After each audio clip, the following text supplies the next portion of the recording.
दरबार में चढ़ाया गया हर रुपया सिर्फ पैसा नहीं, करोड़ों लोगों की आस्था।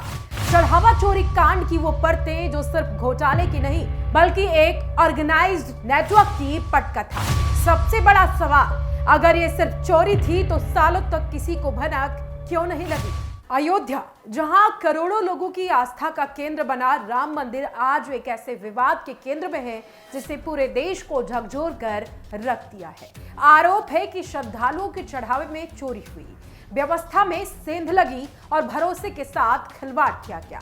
जांच एजेंसियों की कार्रवाई के बाद अब ऐसे कई तथ्य सामने आ रहे हैं, दावा किया जा रहा है, जिनसे सवाल भी अब उठ रहे हैं कि क्या ये सिर्फ कुछ कर्मचारियों की मिली भगत थी, करतूत थी, या फिर एक सुनियोजित और संगठित नेटवर्क वर्षों से सक्रिय। अभी कई आरोपों की आधिकारिक पुष्टि तो होना बाकी है, लेकिन अब तक जो सामने रिपोर्ट्स आई हैं, दस्तावेज आए हैं, उनके आधार पर राजनीतिक बहस तेज हो गई है। विपक्ष सरकार और ट्रस्ट से जवाब मांग रहा है, जबकि संबंधित पक्ष का कहना है कि दोषियों के खिलाफ सख्त कार्रवाई होगी और किसी को बख्शा नहीं जाएगा। अब सवाल सिर्फ चंदा चोरी का नहीं है, सवाल आस्था की सुरक्षा का है, सवाल जवाबदेही का है और सवाल उस सिस्टम का है जिस पर करोड़ों श्रद्धालुओं ने भरोसा किया। राम के दरबार में श्रद्धा झुकती है, करोड़ों हाथ जुड़ते हैं, करोड़ों लोग अपनी मेहनत की कमाई भगवान के चरणों में अर्पित करते हैं। लेकिन अगर उसी चढ़ावे पर किसी की नियत डोल जाए, अगर दान की रक्षा करने वाली व्यवस्था ही सवालों के घेरे में आ जाए, अगर विश्वास की तिजोरी में ही सेंध लगा दी जाए, तो फिर सवाल सिर्फ चोरी का नहीं रह जाता, बल्कि विश्वास पर हुए घातक प्रहार का होता है। सवाल अब पूरे सिस्टम पर उठता है। यही वजह है कि राम मंदिर चढ़ावा चोरी मामले में पिछले 24 घंटे के भीतर जो चीजें सामने आई, नई जानकारियों ने देश भर में एक बड़ी बहस को जन्म दे दिया है। क्या यह मामला एक संगठित अपराध का था?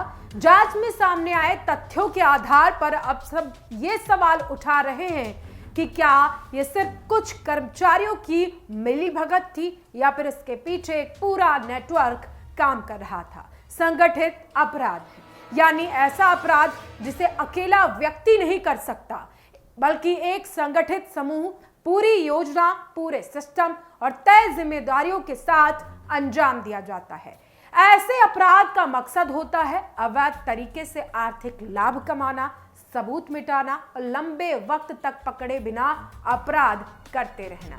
अब तक जांच एजेंसियों की कार्रवाई में जो तथ्य सामने आए, वो इसी दिशा में इशारा कर रहे हैं, दावा कर रहे हैं। सूत्रों के मुताबिक चढ़ावा चोरी कोई अचानक हुई घटना तो नहीं है, पहले से ही बनाई गई पूरी प्लानिंग है। अगर ऐसा है तो सवाल ये भी उठता है कि वो प्लानिंग किसने की, किसने बनाई और कौन कौन उस प्लानिंग में शामिल है। इतने लंबे वक्त तक ये प्लानिंग कैसे काम कर रही थी? तो देखिए, दावा यहां तक किया जा रहा है कि ये खेल कोई एक दिन में नहीं किया गया खेल, बल्कि ये जब से राम मंदिर बना तब से लोग इसके नाम पर चंदा देना शुरू करते हैं और तभी से खेल खेला जा रहा है। साथ ही ये भी दावा किया जा रहा है कि अगर इस खेल में 2 व्यक्ति या 1 व्यक्ति शामिल होता तो शायद 1-2 बार में चोरी पकड़ी जाती, उनका खेल पकड़ा जाता। लेकिन अंदर खाने तमाम ऐसे लोग हैं, इसमें शामिल रहे वो लोग जिनकी वजह से लंबे वक्त तक सब कुछ सुनियोजित ढंग से चलता रहा, सुनियोजित तरीके से चलता रहा। आसान भाषा में अगर हम समझाएं आपको, तो जिम्मेदारी कईयों के ऊपर थी और निगरानी में लापरवाही जबरदस्त थी। इसके अलावा सबसे बड़ा सवालिया निशान उठता है भर्ती को लेकर। बीते साल 2025 मार्च के महीने में कैश काउंटिंग के लिए नई भर्तियां की गई। दावा किया गया कि 2 मार्च को तकरीबन 10 लोगों को बुलाया गया। बताया जा रहा है कि कुछ संगठन के साथ ये लोग जुड़े हुए हैं। रिपोर्ट्स के मुताबिक पहले तो इनका इंटरव्यू किया गया, इंटरव्यू की प्रक्रिया की गई। 6 मार्च को उसके बाद बिना जांचे परखे इनको नियुक्ति दे दी गई। आरोप ये भी है कि इन कर्मचारियों के नियमित पहचान पत्र तक नहीं बनाए गए, वो ड्यूटी शीट दिखाकर मंदिर परिसर में आते जाते थे, जबकि नियम कहता है कि सभी का पहचान पत्र बनाया जाता है। बिना पहचान पत्र के आप राम मंदिर के परिसर में प्रवेश नहीं कर सकते। अब सवाल ये भी उठ रहे हैं कि क्या भर्ती प्रक्रिया पारदर्शी तरीके से की गई, क्या सभी नियमों का पालन किया गया, क्या बैकग्राउंड वेरिफिकेशन भी इन लोगों का हुआ था, क्या नियुक्ति का पूरा रिकॉर्ड मंदिर ट्रस्ट के पास है, मंदिर प्रशासन के पास है, और अगर नियमों में ढील दी गई तो किसके आदेश पर।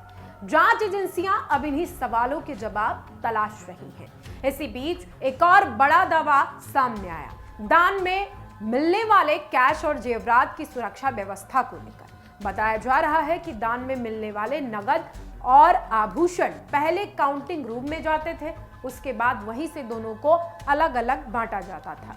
लेकिन आरोप यह भी है कि हर चरण की निगरानी पर्याप्त नहीं थी।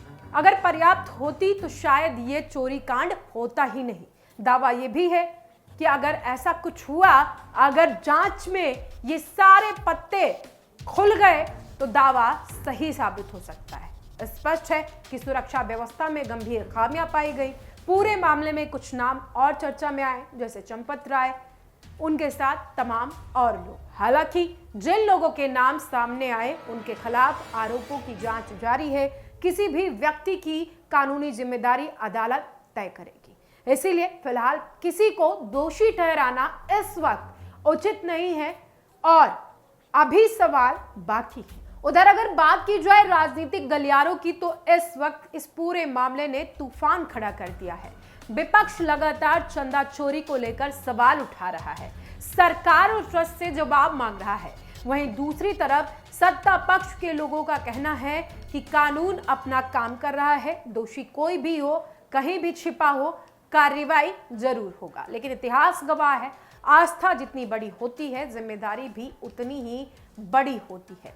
राम मंदिर सिर्फ पत्थरों से बना एक भव्य परिसर नहीं है, ये करोड़ों लोगों की भावनाओं का केंद्र है, आस्था का केंद्र है। इसीलिए यहाँ पर पारदर्शिता भी उतनी ही भव्य होनी चाहिए, क्योंकि आस्था का सबसे बड़ा प्रहरी सत्य ही होता है। राम के नाम पर चढ़ाया गया हर रुपया विश्वास की अमानत है। उस अमानत की रक्षा करना सिर्फ ट्रस्ट की ही नहीं बल्कि पूरे सिस्टम की जिम्मेदारी है। जांच अभी जारी है, सच की अंतिम तस्वीर आना अभी बाकी है, लेकिन सवाल सुलग रहे हैं। फिलहाल इस खबर को लेकर आपकी क्या कुछ राय है? क्या वाकई में जिस तरीके से राम मंदिर में चंदे को चोरी किया गया वो सही था? क्या करोड़ों लोगों की आस्था पर इस तरह से डाका डालना क्या सही था? और किन किन लोगों की मिलीभगत अभी हो सकती? क्योंकि जो नाम अभी तक सामने आए हैं उन पर प्रशासन की तरफ से कार्रवाई जारी है, उनसे पूछताछ की जा रही है, और जहां भी उनकी निशानदेही पर रुपए बरामद किए जा रहे हैं वहां से प्रशासन अपने कब्जे में उन पैसों को ले रहा है जो भगवान राम के चरणों में करोड़ों भक्तों ने चढ़ाए हैं।